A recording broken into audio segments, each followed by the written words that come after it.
Fijn dat je allemaal weer kijkt naar het kniphuisje van Franske. Ja, men is heel geconcentreerd onder het werken.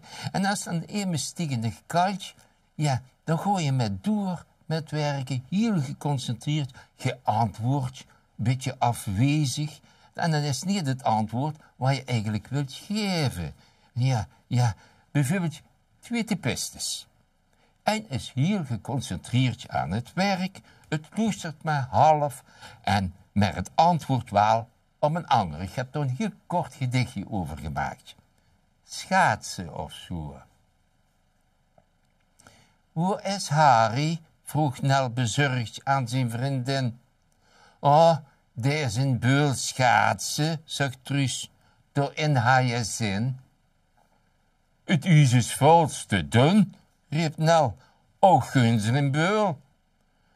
Dan is ze nu aan het zwemmen, antwoordde Nel heel keul.